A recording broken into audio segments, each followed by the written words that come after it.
Hello, I will be covering misrepresentation and essential of misrepresentation.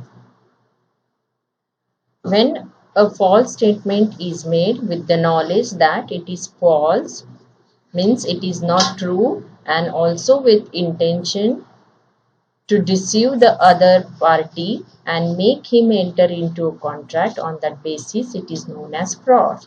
But when the person making a false statement believes the statement to be true and does not intend to mislead the other party to contract, it is known as misrepresentation.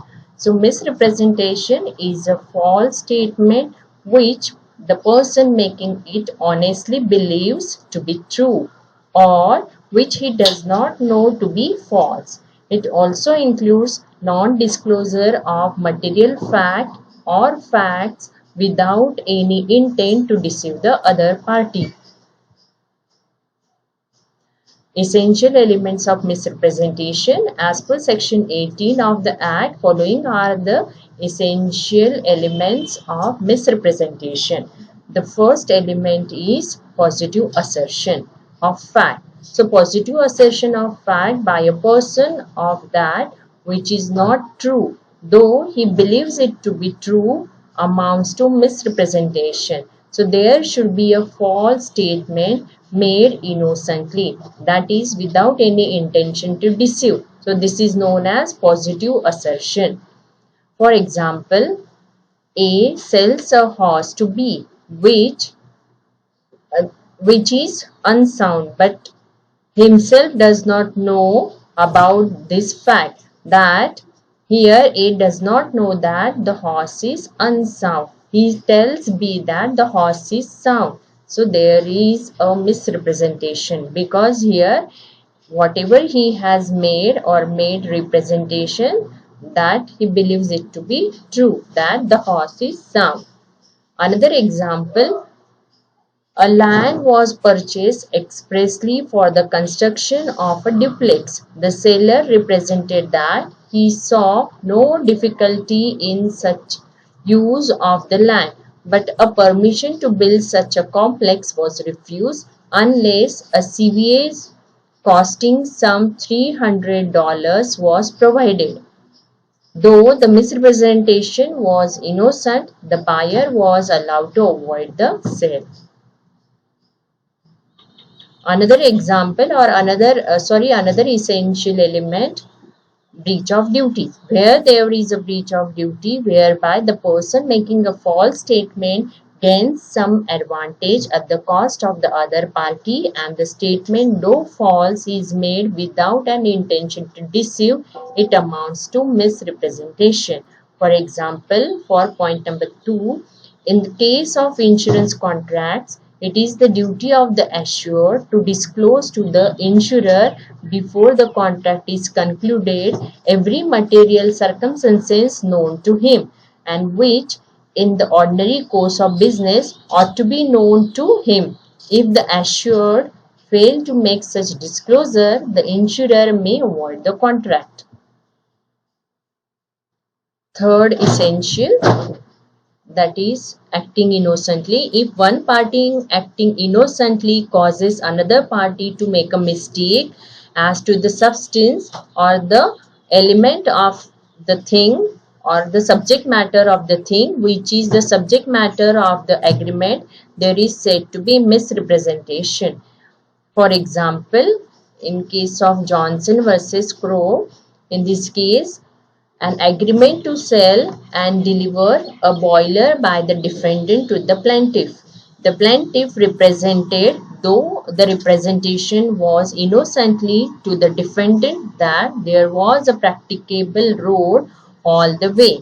As a matter of fact, there was at one point a suspension bridge not capable of bearing the weight of the boiler. The Allahabad High Court held that the agreement was voidable at the option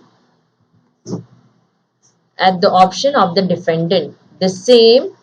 Result might the same result might have been arrived on the ground that the existence of a practicable road all the way was an essential term or condition of the contract, and therefore here the defendant here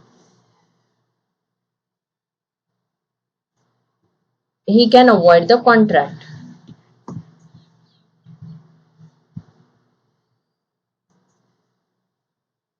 Effect or consequences. Effect or consequences of misrepresentation under section 19. The aggrieved party in case of misrepresentation by the other party can number 1 avoid or resign, that is withdraw the contract, treating the contract as voidable, or second effect is accept the contract but insists that he shall be placed in the position in which he would have been if the representation made had been true. So the contract remains valid till it is avoided.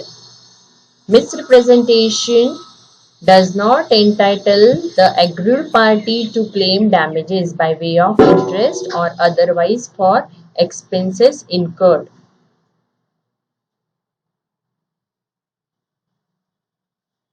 Exceptions.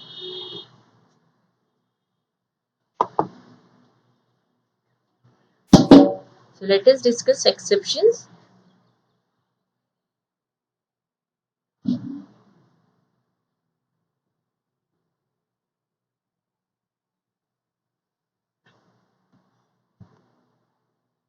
In the following instances, however, the party whose consent was obtained by misrepresentation shall have no right to avoid the contract. If number 1, if the party whose consent was caused by misrepresentation had the means of discovering the truth with ordinary diligence, he has no remedy under section 19. For example, A by a misrepresentation leads B erroneously to believe that 500 tons of indigo are made annually at A's factory. B examines the accounts of the factory which show that only 400 tons of indigo have been made. So after this, B buys the factory. The contract is not avoided by A's misrepresentation. Number 2,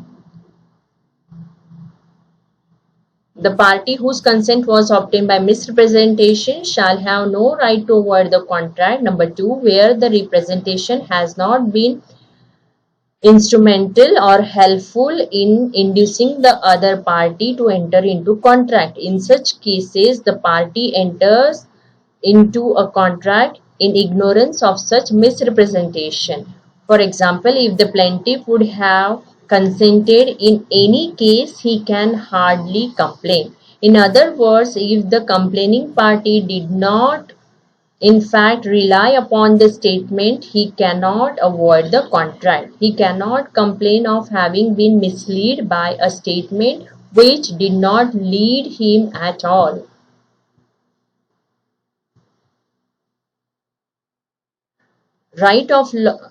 Loss of right of rescission. The aggrieved party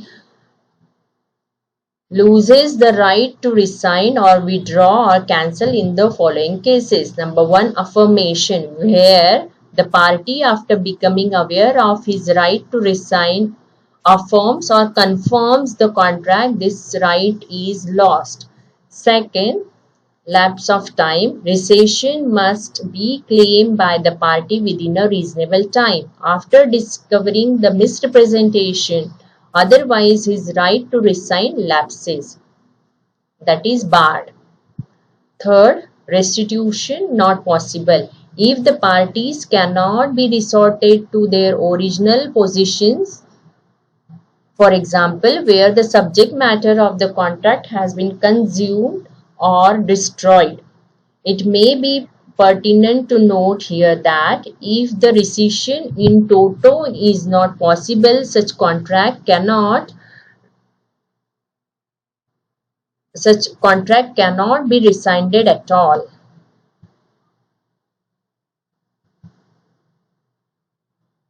Next point number 4, that is loss of right of rescission. Point number 4, right of third party. Since the contract is valid until rescinded, until it is withdrawn, being a voidable contract. If before the contract is rescinded, third parties acting in good faith acquires right in subject matter of the contract for value, acquire rights in subject matter of the contract, though rights are valid against the party misled, and the right to resign will no longer be available.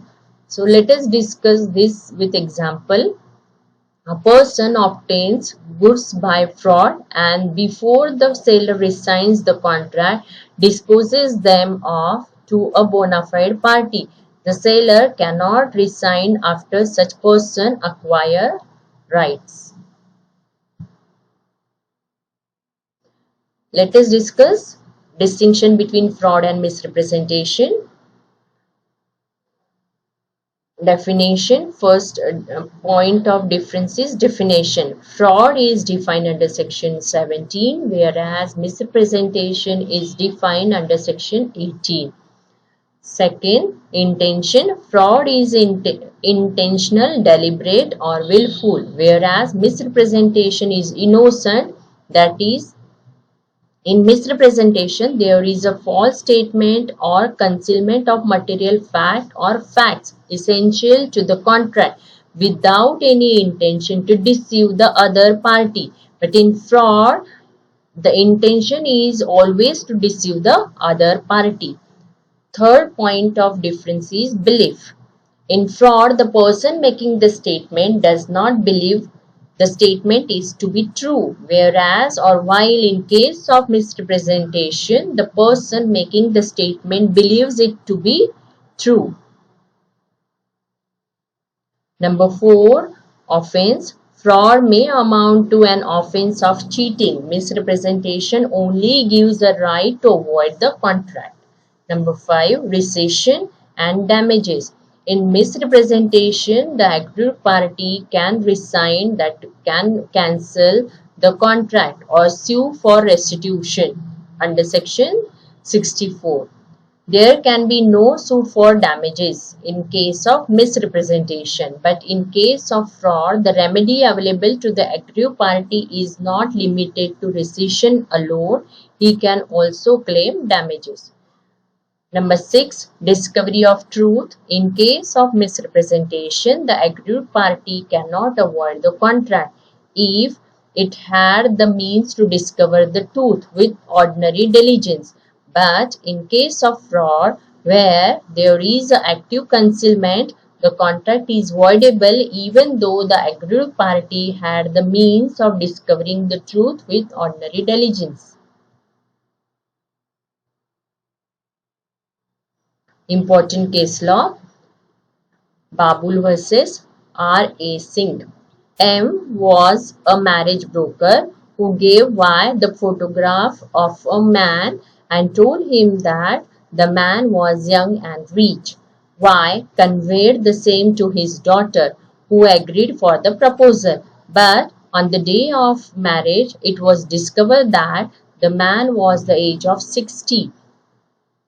There is a fraud between M and Y, whereas there is misrepresentation between Y and his daughter. Thank you. I have completed here misrepresentation, ingredients and elements of misrepresentation. Thank you.